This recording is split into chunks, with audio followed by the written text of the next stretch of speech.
In a quiet forest lived a little fox who lost everything in one storm. Every evening, he climbed the same hill and waited for the mother who never came back. But sometimes, love returns in ways we never expect. An old badger saw his sadness, and instead of walking past him, he stayed. He fed him, protected him, and taught him that even the smallest heart can learn to stand again.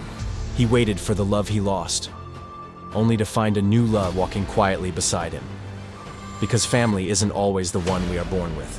Sometimes, it's the one that finds us when we think we're alone.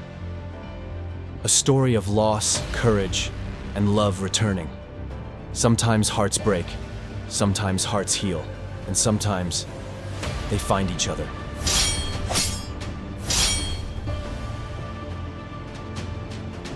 The forest had always been Riven's safest place, a world of rustling leaves and soft soil, where moonlight dripped between branches and his mother's warmth was enough to make every night feel gentle. But not tonight. Tonight, the sky was a beast. Wind tore through the treetops like claws raking across the heavens.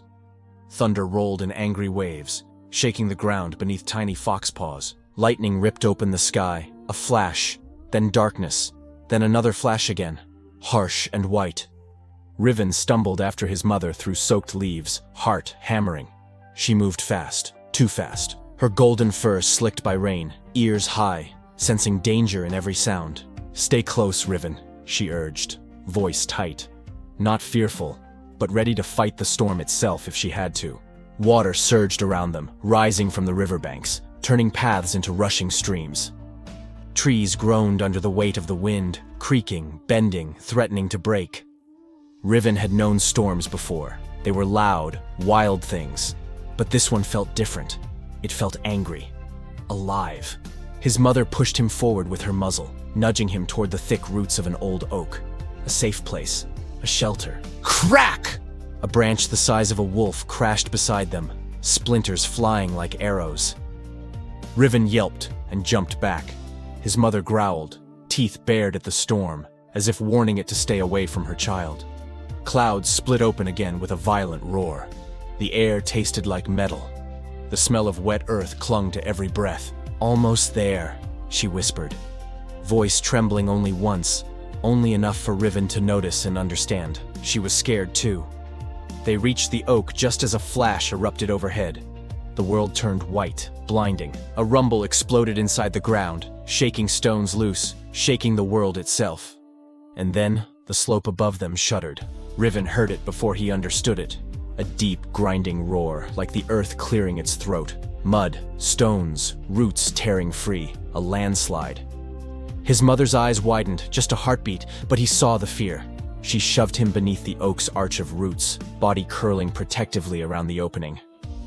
"Stay hidden. Don't move." Her voice cracked, with urgency, with love, with a goodbye she refused to speak. The hillside collapsed. Soil rushed down in a dark wave. Branches swept past like spears. The storm swallowed her golden fur, her warmth, her safety, in a roar of mud and earth. Riven cried out, tiny voice drowned under thunder. The storm answered with silence. Wind howled. Rain hammered the ground, but his mother did not return. Only the trembling earth and a frightened heartbeat remained, curled beneath ancient roots, breath shaking, body cold. Hours passed. Storm faded into the distance, leaving behind dripping leaves and shattered branches. And Riven, shaking, alone, crawled out when the forest was quiet again. He sniffed the air, searching for her scent. He whined softly, listening for her steps. Nothing. Just mist, broken trees, and the echo of thunder. His world, once safe and warm, now felt too big, too empty. Riven curled into himself beside the oak, tail tight, trying to feel the warmth he had lost. And as the first pale light of morning broke through the wreckage, the young fox whispered into the wind, "Mama." The forest did not answer, only a distant crow, calling to a new day, a lonely call for a lonely world. Riven closed his eyes, trying to believe she would return. He didn't know yet that love sometimes leaves in storms. He didn't know yet that another heart was already watching him from the shadows. He only knew one thing. He would wait. As long as it took, he would wait. The storm passed, but it did not leave peace behind. Only silence. Heavy, thick, cold. Morning settled across the forest, soft rays bending through leaves still dripping with rain.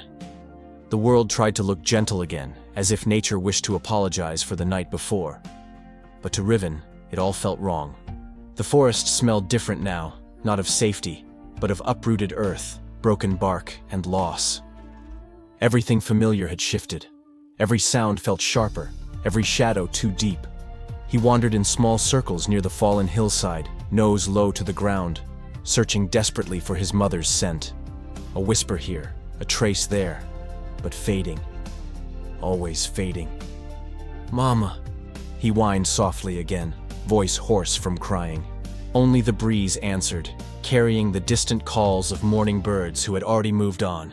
Riven had not. His tiny paws led him down a slope, over damp leaves and sticks that snapped underfoot, until he reached the one place his heart knew better than any other. The hill. Their hill. A gentle rise overlooking the stream, where the grass grew soft and long, where the sun touched the earth first each morning. It wasn't just a place. It was a memory carved into soil, his first lessons, first hunts, first laughter, where his mother nuzzled his fur after every tumble. He climbed slowly, breath shivering as the wind brushed through his wet coat. At the top, everything looked the same. Yet nothing felt the same. Riven sat. Not because it was comfortable, but because that's where she would sit. Where she had watched over him. Where she had promised he would learn to survive and grow strong one day. He waited. The sun rose higher, turning dew to silver sparks in the grass. A squirrel chattered on a branch. A dragonfly hovered near a puddle. Life continued around him, loud, bright, alive. Yet he sat perfectly still, as though moving might break the last thread connecting him to her. Hours passed, his belly rumbled, his throat dried. Still, he watched the tree line, expecting her silhouette to appear, graceful, confident, golden in the morning light. But only leaves moved. Only wind whispered. Hope was heavy, and it rested on a heart too young to carry it. When midday heat pressed down, he lowered his head to the grass and closed his eyes, pretending her shadow fell over him, pretending her tail curled around him, pretending he wasn't alone. The forest watched. Something rustled far below in the ferns, soft, deliberate, not like a squirrel's quick scamper, not like a bird's flutter. Slow, steady, watching. Riven lifted his head, ears pricked, tiny chest tightening. A shape moved in the shadows, low to the ground, unseen but present. He could feel its gaze, warm but distant. Not predator, but not friend, not yet. He blinked, searching the brush with wide amber eyes. Nothing moved anymore. The world went still. Then the wind changed. A familiar scent drifted past, faint as breath on glass, but real enough to spark his heart. His mother? Had she been here? He stood suddenly, tail lifting, nose searching the air. But just as quickly, the scent disappeared, swallowed by moss and pine. Riven's hope flickered, fragile but alive. Maybe she was still out there. Maybe she had gone to find food. Maybe she would return to this hill like always. So he sat again, silent, trembling, waiting. The day grew long. Clouds stretched thin like worn cloth. Shadows returned to the roots of trees. And just as dusk brushed the sky purple, Riven felt something else, a presence. Not threatening, but near. Close enough that even the air felt warmer for a moment. The grass behind him dipped slightly, a careful step, a quiet breath. But when he turned his head, quick and hopeful, nothing but fading light and rustling leaves. Yet, unbeknownst to him, small eyes continued to watch from deeper shadows, patient, ancient, careful. Riven curled into a small circle as stars pierced the twilight sky. He pressed his nose into his tail, whispering her name one last time. And as sleep pulled him under, he did not see the silhouette slip away between roots, moving slow on old, heavy paws, still watching, still guarding. A silent promise in the dark. You are not as alone as you feel. The second morning came colder. Riven woke curled in the grass where he had fallen asleep, dew clinging to his fur like tiny tears the earth shed for him. Birds chirped, but their songs sounded distant, as if even they were afraid to disturb the quiet grief that hovered around him. Hunger settled deep inside his belly, sharp and hollow. He rose to his paws shakily, sniffing the air. His mother had always begun each day by leading him to water, nudging berries toward him, bringing mice when he was too tired to hunt. But today, he only smelled wet leaves, earth, and the bitter emptiness of missing someone. He climbed down the hill slowly, each step heavy. His mind whispered the same hope over and over. Maybe she's back. Maybe she found her way home. He reached the fallen hillside again, and froze. There, on a flat stone near the roots of the great oak, lay something impossible. A small bundle of berries and herbs. Fresh. Neatly placed, not scattered, not wild. Placed with purpose. Riven's heart raced. He stepped forward, nose trembling as he sniffed. No fox tracks. No scent of his mother. Only faint earth and fur he did not recognize. Still, someone had left it. For him. His chest tightened, hope swelling so fast it hurt. Maybe she had returned in the night. Maybe she had seen him sleeping and didn't want to wake him. Maybe she was still out there, watching over him, just like before. With trembling excitement, Riven ate, slowly, savoring each taste, as if every berry carried a piece of her. But hope, once fed, grows hungry again. When he finished, he lifted his head toward the forest and whispered to the wind, "Mama, I knew you'd come back." The wind answered softly, rustling through tall ferns as if trying to speak but too gentle to form words. Somewhere deeper in the woods, something shifted. A low rustle, a soft scrape of claws on bark. Riven's ears twitched. His eyes followed the sound. His heart beat fast. Was she here? Watching? Protecting him?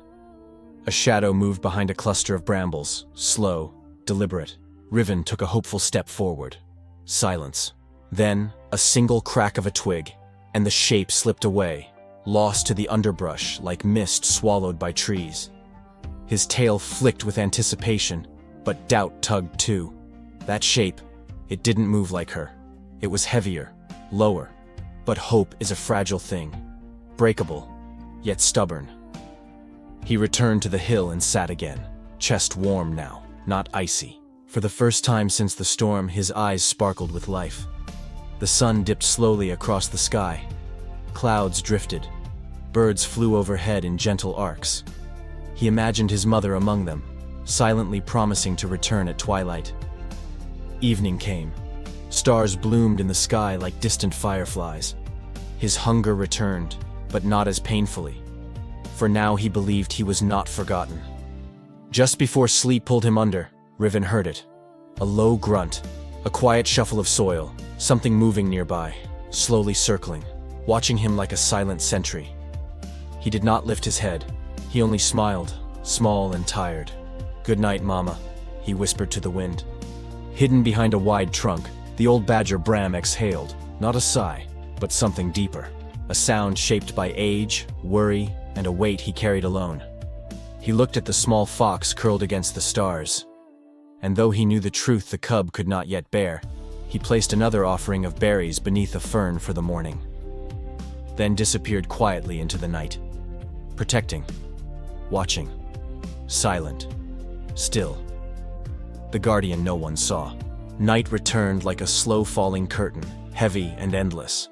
Riven curled beneath a bramble bush on the hill, paws tucked beneath him, tail wrapped close to keep the cold away. He had eaten the berries left for him that morning and felt a warm comfort in his heart, a hope that whispered softly, "She's still watching. She hasn't forgotten me." But the forest tonight felt different. Still. Too still. No crickets. No soft nighttime chirps. Even the leaves seemed to hold their breath. Riven lifted his head, ears twitching as the wind shifted. A new scent brushed his nose, sharp, musky, predatory. It prickled down his spine. His mother once taught him that silence could be warning, not peace. He remembered her voice. "When the forest goes quiet, little one, something is hunting." He swallowed hard, pressing himself lower to the earth. A twig snapped. Riven froze. Then, from the darkness, two gleaming eyes appeared between the trees. Low, yellow, focused entirely on him. A fox, but not like him. Bigger, older, hungry. Then another pair of eyes, and another. A small pack. Lean bodies, ribs like shadows beneath fur, teeth bared in moonlight. Riven's breath came fast and shallow. He tried to stand, but his legs trembled. The largest fox stepped forward, tail arched high, dominance radiating off him like heat. Riven backed up instinctively, but there was nowhere left to go. Behind him, only open hill and windy night. The pack crept closer. He shut his eyes tight, wishing, begging, yearning for his mother's warm form to appear from the shadows. To stand before him, teeth flashing, growl rumbling like thunder in her chest. But only silence answered. A low growl rolled through the grass, but it wasn't from Riven. It came from behind the predators. Deep, grounded, old as the earth beneath them. The fox pack paused. Another sound followed. Another sound followed. Not a growl, but the heavy scrape of claws against soil. Slow, steady. A warning. Erupted. A dark shape surged forward, low to the ground, wide, powerful. Bram! The old badger hit the lead fox like a silent storm, jaws snapping with the force of years of survival. The fox yelped, thrown to the side. Chaos exploded, snarls, thudding paws, teeth flashing like silver in the moonlight. The pack lunged at Bram, trying to circle him. Bram swung around, thick body absorbing blows, claws raking soil and fur. He fought without hesitation, without fear, as if the small, trembling cub behind him was his own blood. Riven's eyes were wide as the night. He couldn't breathe. He couldn't move.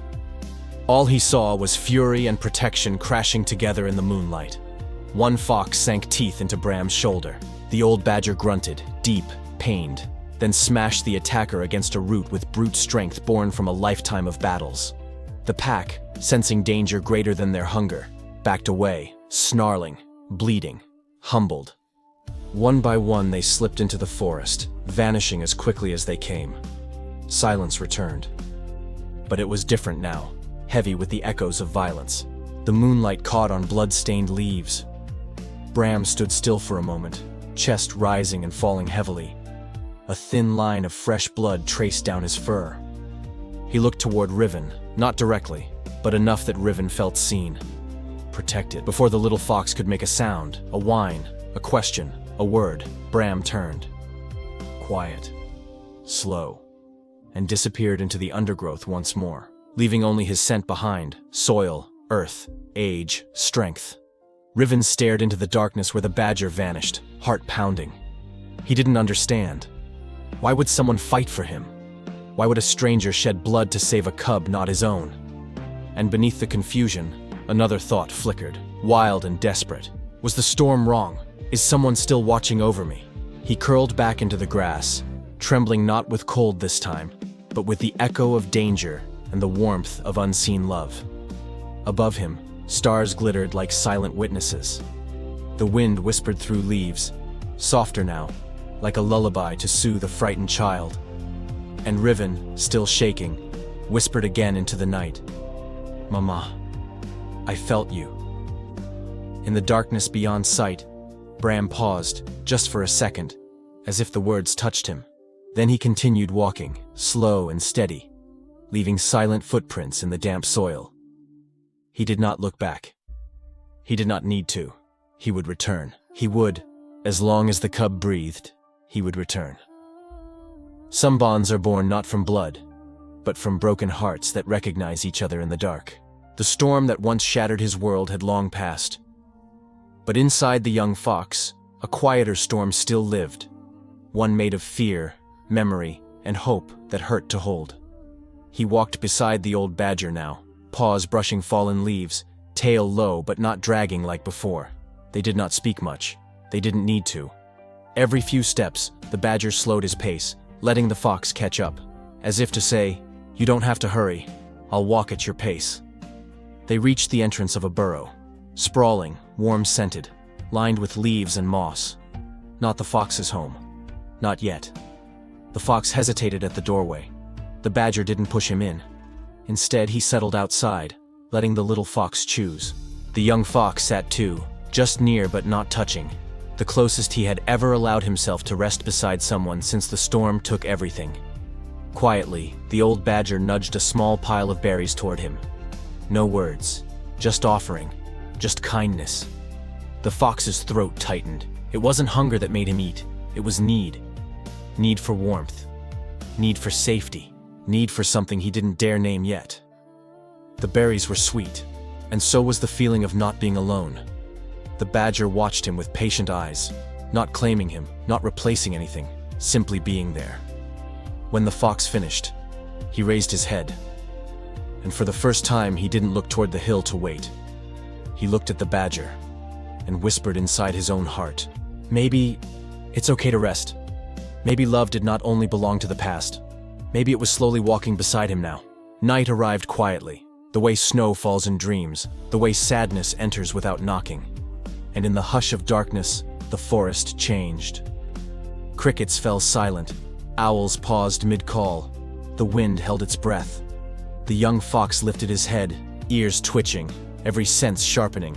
He had lived enough fear to recognize it before it had a face. Something, someone, moved out there. The old badger noticed too. His whiskers trembled, and he lowered himself slowly, instinct settling like stone in his bones. Danger has a scent, the fox remembered, and tonight it was thick in the air. But this time, he was not alone. Hours earlier, the evening had been peaceful. The fox and the old badger shared their first true meal together. Roots the badger dug, berries the fox collected, and a few beetles the fox proudly caught. Simple, humble, perfect. For the first time, the fox felt something warm inside him. Not the kind that hurts when you miss someone, but the kind that grows when you belong. They lay underneath a fallen log, the night whispering above them like a lullaby. The fox's tail curled close to his body, still shy, still cautious, but no longer afraid of sleep. But then the forest shifted. A branch snapped in the dark, then another. Heavy steps, slow, measured, predator steps. The fox's heart hammered, his body tensed, memories flooding, lightning, wind, his mother's desperate cry, the world tearing apart. No, not again. The badger placed one paw gently on the fox's shoulder, grounding him, steadying him. "It is not the storm," his touch seemed to say. "This is now, and you are stronger than before." The steps grew nearer, rustling through tall ferns. The fox crouched low, nose raised, eyes sharp. Then he saw it. A shadow, broad and muscular, moving with practiced hunger. A lynx, eyes glowing like twin lanterns in the dark. The same hunger that had stalked him since the storm. The same predator who once followed the scent of the frightened kid and his mother. The fox felt himself freeze, young heart racing, memories clenching like teeth around his throat. This lynx was not starved. This lynx was hunting for the thrill of it. And the fox was not the only prize. The lynx's eyes slid to the burrow, to the slow, old badger. The fox swallowed, trembling, every instinct screaming, "Run, don't stay, survival first." But he didn't move. He couldn't. Not again. Not this time. He turned his head toward the badger, and for the first time in his life, someone looked back at him with trust instead of fear, as if believing he could be brave. The badger didn't question him, didn't push him behind, just watched him with eyes that said, "Choose who you will be now." The lynx stepped forward, muscles rippling, silent, deadly, certain. The fox's tail bristled, his breath shook. He wanted to run, but he didn't. He stood, small, young, still healing, but standing between danger and the only soul who ever stayed. His heart thundered, not from fear, but from a growing promise. No one else I care for will be taken. Not while he could still stand. Not while he could still breathe. The lynx's lip curled, revealing fangs etched by many victories. The fox lowered himself, muscles coiled, a trembling growl rising from a place he never knew existed inside him. He was no longer a lost kid waiting on a hill. He was a heart learning to fight for someone. And the forest held its breath, waiting to see what kind of story would unfold next. The lynx stared. Gold eyes, slow breath, predator patience. The young fox felt every heartbeat like thunder in his chest, each one louder than the last. He had never been this close to danger by choice, never stood instead of ran. His mother had always been the shield. Now, it was him. The old badger shifted slightly behind him, his movements stiff with age but steady with faith. He didn't step in front. He didn't drag the fox away. He simply stayed, as if saying, "If you choose to stand, I stand with you." The lynx's whiskers twitched. A low, rolling growl rumbled from deep in its throat, the kind that meant, "You are prey. Move or die." Leaves shivered. The wind held still, waiting. The fox bared his teeth. It wasn't a roar, it wasn't powerful, but it was brave. The lynx stepped forward. Predators do not fear hope. They crush it. And then, the fox did something instinct never promised he could. He lunged first, not at the lynx, but past it, kicking dirt into its eyes with a sharp swipe of his paws, then circling to distract, tail bristled, body low. His mother had taught him that trick once, on a sunny day on the hill. He never thought he'd use it to save a life. The lynx hissed, blinded for a heartbeat, furious at the audacity of prey. He barked, sharp, defiant, loud enough to wake the trees.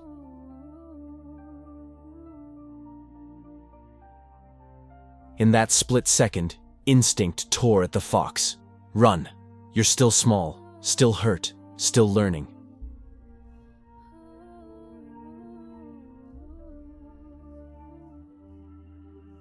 He darted again, snapping at the lynx's hind leg, forcing its head to turn, redirecting its focus away from the old badger. Every second he bought was a victory. Every heartbeat he survived was a promise kept.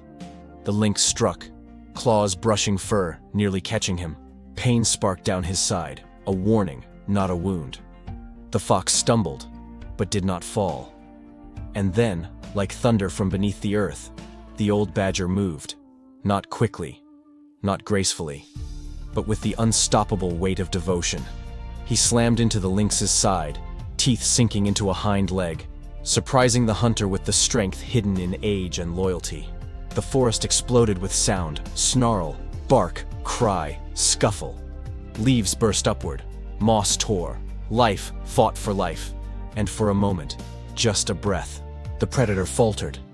The fox saw it, and with everything trembling inside him, fear, grief, love, hope, he launched forward again, biting where his mother once taught him prey could bite back. It wasn't power that made the lynx retreat. It was confusion. It was pain. It was the realization that some hearts cannot be hunted. The lynx backed away, panting, tail lashing, fury burning in its eyes. But so did wariness. Two smaller creatures stood between it and an easy meal.